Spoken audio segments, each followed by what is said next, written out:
Hey guys, welcome back to some more AFK Arena. Today we're over on the test account. We are going to be picking up the brand new pet, putting him in the resonance. So overall, when it comes to the new Fantastic Beast Voyage, it seems like without having our Sleepy Seal, that players are having a lot of issues going in there and building it. So again, if you have the Beast Resonance, it's super easy. You can just get the copies out of here. So you can go ahead and build out the Slumber Seal. Again, if you don't have this Slumber Seal, it seems like, again, a lot of players are having issues going through the new game mode. So I'm going to hop over here. We're going to run through the Thrilling Voyage. I'm going to show you the Maritime Menace. So overall, guys, this is a 28-day timed event right up in here for the loot. Make sure you're going through here. Make sure you're burning all 28 days and picking up your free loot in here. Now, the rest of the loot that comes down here is not on a timed event, but you want to pick it up, guys. So we're going to go through. Here is the first board. And again, we are going to be dropping our seal in here because that is the one that we need. So first formation we're going to look at is All-Grezul. So you can see we have Silas in here, we have Desire, and we have Hodgkin. Now, if you have one single copy, guys, one single copy of the hero, it will work incredibly well. Looking here, this is the Pact of the Alliance. So the Beast energy recovers faster. Allied Beast cast an active skill. The crit rating of all allies go up, which is super important. Now, this is one formation. The other formation that we've actually been seeing in here is a combination of the Awakened version of Belinda. So I'm going to drop this one out. And again, if you have one copy of Belinda, guys, you can actually get her in here. So I'm going to drop Rosalind in here. We're going to run, of course, the really dynamic one. So I'm going to run Rowan in here, and I'm going to run Palmer in here because they are super important. Final one is going to be Joan, which I do not think I have Joan of Arc. I think on this account we do not have Joan of Arc, but you could put another buffer in there if you have Halos, if you have a couple other heroes. This should work just the same. And again, we're running our little pet up here. So I'm going to drop this one in, see if we can get it. So Belinda gets buffed right off of the beginning, which is what we want, guys. And this is really all about getting Belinda to ult. We know the damage she puts out, and look at the seal, guys. Hanging out right there, bouncing a star off his head. There we go. So we will go through and we will win that battle. Now again, looking at All-Grezul, you can run through this, almost this entire thing because of the combination, because of the strength combined with the pet. Where is Grez in this formation? Which he is right there. There's All-Grezul. Now back here, we're going to run Silas in here, which of course, very strong support. Going to have the attack buffs in here. We're going to run Desire in this formation and Hodgkin again for the crowd control. But of course, guys, it is about the seal in here. A lot of players, again, over on Discord and Reddit, were really having difficulties through here if they do not have the seal. So you have to get the Slumbering Seal out. That way you have the ability to actually win these battles, which I think it's kind of silly that players aren't winning it without it. But it seems like this was the same case that we had last time. It seemed like it was the exact same thing, guys, where if you got to a point of, and you didn't have the Savage Souffle, that you were actually not being able to get through these combinations. Now again, this is one that you're going to run. You can run this all the way through 1-14. Works incredibly well if you have here. And the Belinda one, you do have to swap it up a little bit. So this one actually runs Rosalind in the top, and then it runs Belinda towards the bottom. So they actually switch locations through a lot of it. The rest of your back row stays relatively stagnant, relatively the same, which again, I'm going to put Halos in here just because this account specifically does not have Joan. So hoping this will work without Joan in this formation, because literally it just buffs up. Everyone buffs Belinda. That's really the big thing there, guys. And it looks like absolutely no problem. Just going to take a minute to burn down the rest of these heroes. And then again, in this one, you can swap up or keep the one the same. This one, they actually swapped out Rosalind and they put Rain in here. Again, not sure if the first one would not work in this case. But remember, Rain, of course, is going to shield Belinda just like everybody does. Belinda, boom. Literally one ult, 6 seconds in. Just crushed it, guys. Go Gorvo and Cirrus going at it. We'll swap it up again. We could run the Belinda one in here, but again, I'm just going to go for the Grez combination. Now, also with this game mode, guys, there is a bit of RNG, so there is a little bit of an RNG factor within here. that if you do not win the first battle, we've actually ran through this, and it's been a couple times before we actually got through here to get the battle done, because it is not a stationary battle. It is not a set battle, meaning that you will have times where either you're just going to probably have to continue restarting. Also, players in here, if you didn't have or don't have Grez, a lot of players in here were also running the Awakened version of Baden. So if you do have one copy of the Awakened version of Baden, works incredibly well. And I love the seal, guys, the little seal right down here in the bottom, running around following Hodgkin. You can see right here comes the seal alt. And I wish they made them a little bit bigger, but there is the seal alt, guys, which means, of course, the amplification factor because of the game mode we're in. A lot of crowd control, guys. Hodgkin still exceptional for the buffs and the crowd control, guys. We're just going to stack everything in the back until we get to go through here. Now, also remember, guys, because we have Ulna built, when it comes to the dodge factor, she actually mitigates that dodge factor with the Howl. Getting rid of that, again, makes it very, very easy to get through some of these battles. So stage number 7. And this is probably one of the easiest ones. I know we had talked about it earlier when this was so incredibly hard. This game mode was released. You couldn't get through it at all. And now it seems players are having no problem getting through a bunch of the game mode and a bunch of the content, even without having the Awakened Heroes. First one, I know we ran a lot of Brutus within the formation, and that was kind of the requirement. This one, it doesn't even seem like you need the Awakened Heroes. Belinda's going to make it easy, but I'm thinking even if you did have the seal and you ran, let's say, Brutus, Kren, Anasta, the ones that we ran from the last iteration of this, I don't see players having really much of a problem coming through here. Stage number 8, and I'm going to go through the first 15, guys,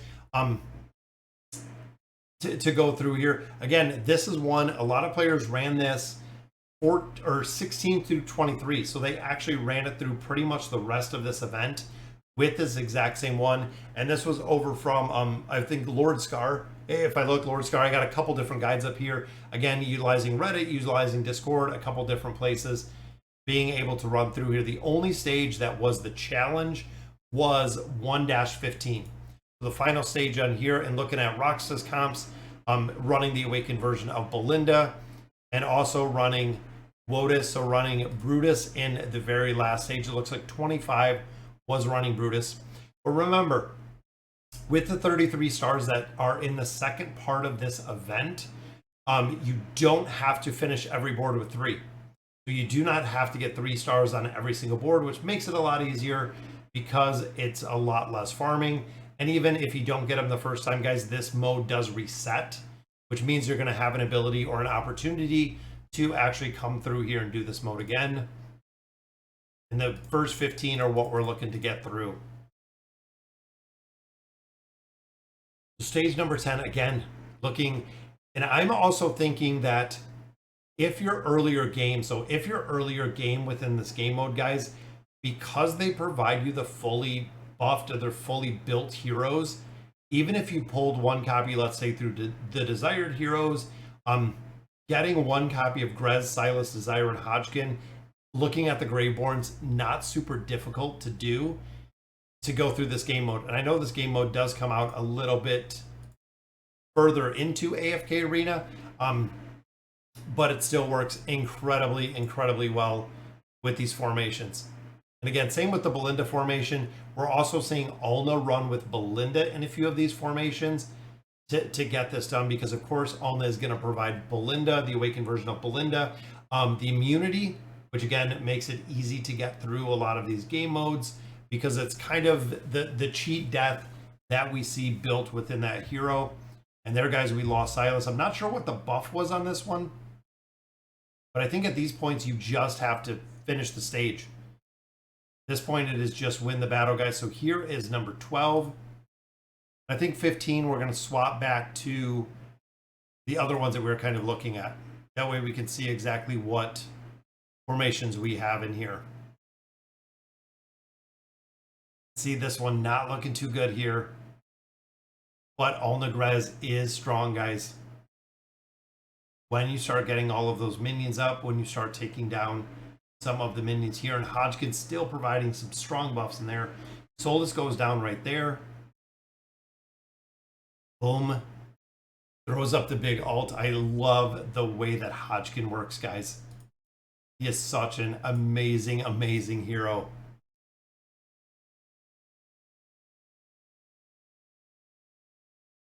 Got the healing up there with Silas. Got this crowd control with Hodgkin. Also have that healing mist. And there's also going to be the healing reduction. That's the other thing, guys. Silas has damage mitigation. Silas has that healing reduction, which is built in, making him a very... That's why he's still high in the priority list, guys, when it comes to signature. Or the tier list. That is why he is still so high. Look at the buffs. Literally just stacking a Laro in the back. And it looks like Thane is still up, which is perfect because, of course, all know with the Howl, going to mitigate that defense or that dodge factor that Thane does have. Laro goes down right there. Boom. Got that done. I believe that was stage 14. Here's stage 14, guys. So again, this is the one that you're going to run 14. Stage 15 is a little bit different. So we're actually going to change it up on stage 15. That way we can make sure. Now this one, guys, Fane is locking everyone in the back. And of course, guys, Granite is hard to kill. Granite is a very, very tough target within here to kill. But it looks like Scrag up top goes down. Looks like we have little... Is that Drez in the bottom? I think it might be Drez in the bottom. Again, we have minions stacked here on Mahira, taking her down. And of course, the crowd control from Hodgkin again. Such a strong, strong hero. All right, guys, so this is stage 15. This is the one that we are going to change up. We're going to drop Grez out of this one. We're going to swap up Hodgkin out of this one. This one, we're going to utilize Damon in here and Oden. So Oden is going to go to the back row. Damon is going to go to the front. This is the one that we are going to run in here, guys. So now the immunity is going to go to Damon, which it looks like Oden went down fast in that one. Don't think that's probably by intent, but let's see if we can get this done. It might be one that we have to redo because they also have Oden in the back, which makes it really tough, guys. Really, really tough, but it looks like we're going to get this one down, which we do. Guys, Ulna and Damon get that one down.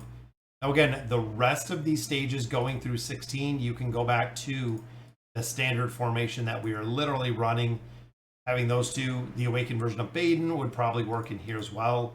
So if you ran this combination, and then, of course, Hodgkin, or even Pharrell, I could see a lot of different ones. I want to test this out and see exactly how it works. And again, all you need in this game mode is one copy. Literally one single copy of the awakened version of Baden, and they give them to you fully built.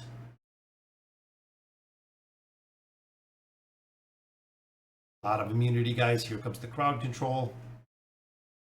See, but Grez stacks the minions. I'm wondering if that is really the big, big difference in here. We just have Arthur. Boom, there we go.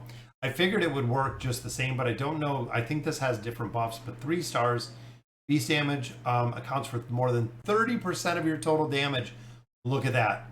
Your beast damage accounts for 55% of the total damage when within 60 seconds with fewer than 1 dead. Again, with these game modes, guys, you only have to get 33 stars. That is it. You do not have to clear all of these to actually stack all of these stars. You do not have to get 3 stars on all of these to go ahead and level them out or get all of your loot out of here. I'm going to swap back to the Grez. It looks like the confine ability did not work into Zyra. Hodgkin came over with Nara, though. Boom. There's the immunity. Second immunity. Of course, we have Grez in the bottom taking out Nara. Looks like Folks is going down, which he just died. They're also running Silas over on there. Then Edwind is the final one, guys. and Alna goes down. I think we had to keep Alna alive. Fewer than one dead, so we're still good on that one, guys. And again, looking at some of the Belinda comps, same thing. It kind of varies a little bit depending on the stage that you're at. But if you're either running Belinda, the awakened version of Belinda with Alna, or running it with Rosaline, kind of vice versa, mixing it up with those heroes will be very, very important. If you're running it, again, this seems like it's going to be the easy comp to run to get everything you need out of here. Now, all of the other stages, remember, they give you diamonds for finishing the first 15, but you also get diamonds for all of these stages, guys. You get a lot of diamonds in this game mode, not including all of the time emblems, not including all the loot in the bottom, and even all the time loot that we see in the top. There is a lot. 1, 2, 3 stars right there. Even looking at the beast rearing means we pick up all of our loot in here, guys. So we'll be able to build whatever beasts that we do need. A lot of loot, a lot of diamonds out of this game mode. Time emblems, Stargazer cards, we get everything out of there. Yeah, that was a lot of food. Same with the loot down here, guys. Again, I'm not going to go through and I'm not going to run all of the other stages just because you kind of get the gist of it. You can run through the rest with the exact same team, pick up the rest of the loot, pick up the rest of the cards, everything of that nature. So we got through with all of those 3 stars. Pretty easy game mode overall. Again, a couple different comps. If you have any additional comps that you've been running through here or specific stages that you need help with, drop them down below, guys, so we can kind of keep a tally on them with the teams that we're utilizing in these formations. All right, guys, so that'll do it for today's video. Let me know in the comments what you guys think, and as always, thank you guys for watching.